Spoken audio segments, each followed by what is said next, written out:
Hello, Brittany Jackson here today to focus on the very non-scary universal design for learning, specifically the engagement aspect of UDL. This presentation is from one of 3 UDL workshops offered to Hiram College faculty in the spring of 2018, where I presented on each of the 3 tenets of UDL: action and expression, representation, and engagement. This particular presentation focuses on engagement. So what is UDL? According to the Center for Applied Special Technology, or CAS, UDL is a research-based set of principles to guide the design of learning environments that are accessible and effective for all. So UDL began in the 1990s based on the original model of universal design that focused specifically on physical accessibility, more specifically for those with mobility challenges. UDL focuses more on the educational environment and how to make every learning opportunity in your classroom accessible to your students, regardless of the differences they may have from each other. So there are 3 tenets of UDL: action and expression, representation, and engagement, which is the one we're going to focus on in this presentation.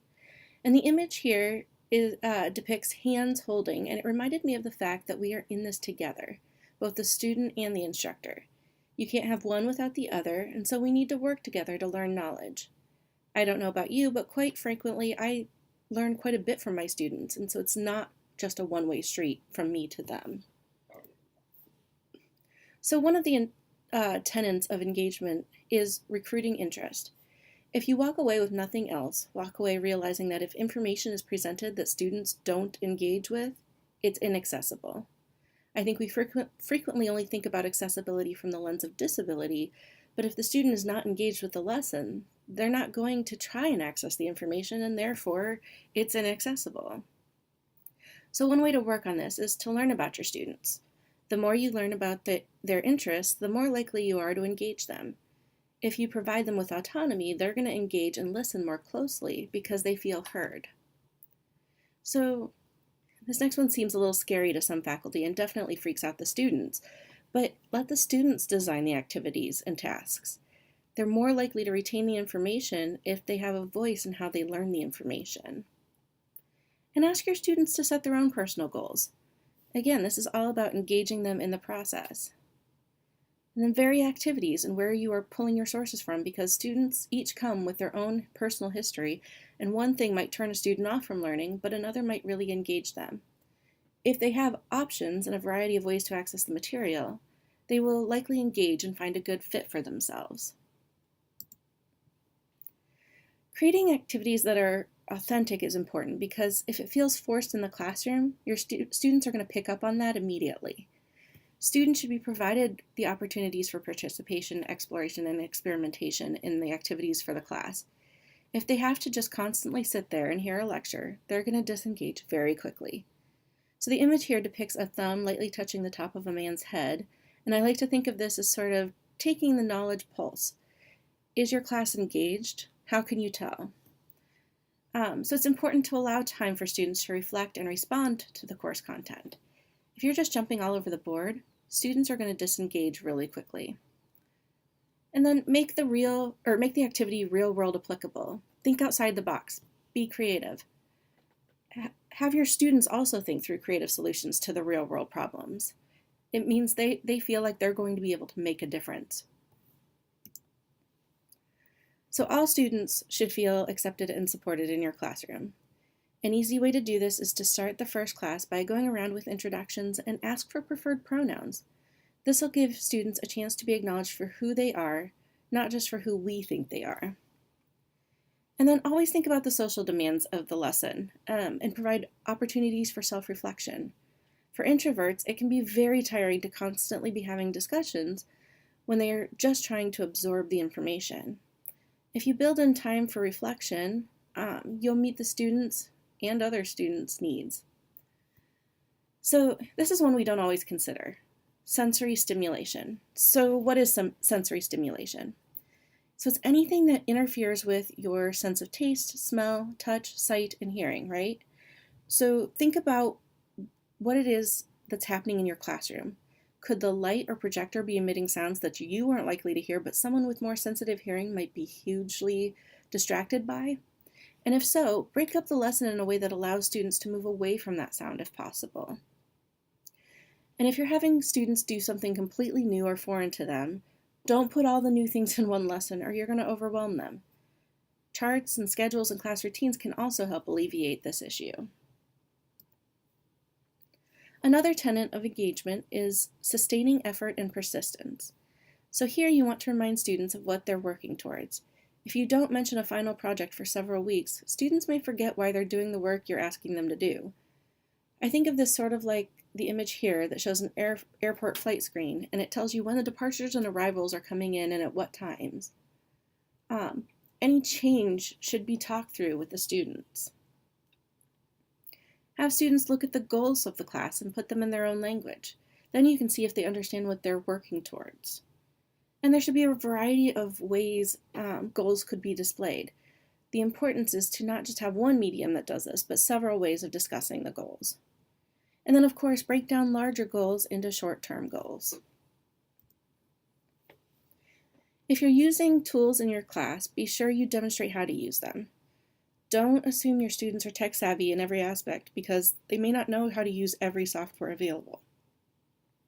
You've heard it here again and again in these presentations, but I'm going to say it yet again. Scaffold, scaffold, scaffold. Build upon the concepts that students already know, and that will help keep them engaged. Always provide examples of what would be considered excellent work in a rubric so students know what they need to do for certain grades.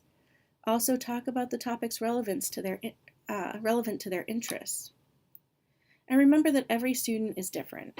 In the autism world, we say if you know one person with autism, you know one person with autism. And the same is true for each and every student you have.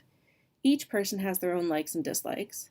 And I thought this image was quite appropriate with one person's head representing fire and the other person's head representing water. Within the same class, you may have one person who is in love with the topic and another person you're going to have to coach through that topic. And each student is different, so don't expect them all to learn the same way. Which leads us to considering alternative assignments. One person might be really creative and can demonstrate a chemistry concept in an art form, while another student is very analytical and would prefer to present it in either a presentation or in a paper. And by providing them the options, students might be able to better present their knowledge. And then consider what's acceptable from each student, because again, each student is different. Sometimes recognizing that one student struggled to understand certain concepts but worked really hard to understand can make a difference between a B and a C when grading. Consider the amount of work each student has to put in to grasp the concept. For some, it'll come really easily, and for others, they're going to struggle with every single aspect. But take this into consideration because sometimes effort can make all the difference. We always want to challenge our students, and in some of our lower level courses, especially those outside a student's comfort zone, students may struggle with the topic at hand, while others who love this particular topic are thriving. So be sure to meet each student where they're at. And create a cooperative learning group and play on students' strengths to create excellent working and learning environments. Always remind your students, and not just in the first class, that there are resources available to them. Can they go to tutoring? Is there a student who's doing well who might be willing to work with someone who's struggling? Those are great resume building skills for that student. And sometimes grouping students by interest will engage them in the group work. The photo here of a man sitting in a group playing a drum and another person playing a tambourine shows how people need to work together to achieve a common goal. And in this case, in the picture, it's music. If students have a common interest in a common goal, they're more likely to involve themselves in the process. And again, you want to create a rubric for group work because then your expectations for the assignment will be that much clearer. Always consider your feedback. Remember, not every student is at the same level, so consider the feedback you provide and make sure it's individualized and appropriate for that student. Maybe you can point something out to them about themselves that they have not yet discovered. A great example of this for me was when I was at Hiram as an undergraduate student. And Rick Hyde pointed out to me in my capstone for my theater major that he hadn't realized until that year how organized I was. I had never realized that either, and now I capitalize on it and use it to my advantage.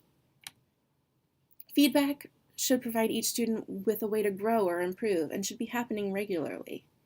Look at patterns in the student's work.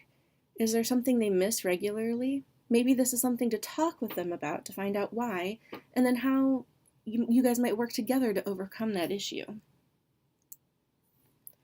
And the final tenet in the engagement section is self-regulation. The image here of a man holding a red balloon that has an angry face on it in front of his face, squeezing it, demonstrates frustration and possibly stress. So how do we teach our students to recognize stress inside themselves? Remember, we all walk into the classroom with stress and baggage, so how can we show students how to handle that baggage when they come in?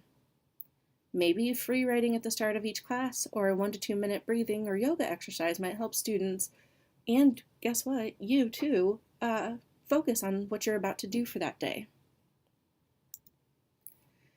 And remember that we have great resources here at Hiram to help our students, such as our academic services. Guide them to these resources. Stephanie is a tremendous resource to our students. And again, provide time for self-reflection. How will they know they've reached the goal if they don't think about reaching the goal or that they've reached it or how they got there? Self-reflection is key. So now what happens when frustration comes to a head? Well, of course, we can talk with the student about appropriate behavior and then, of course, guide them to Dr. Kevin as a resource. Again, we have great resources here on campus, so let's point our students in the direction of them. Sometimes frustration is born out of a phobia of the topic, which ties nicely to the photo on this slide of a man pointing, clearly shocked or afraid, at something off the screen. And if the student can get to the root of their problem or their phobia, we might be able to develop strategies to help them overcome all of this. And then talk to them about how to manage stress. This might help them realize that everyone deals with stress from time to time, and there are many ways to manage it.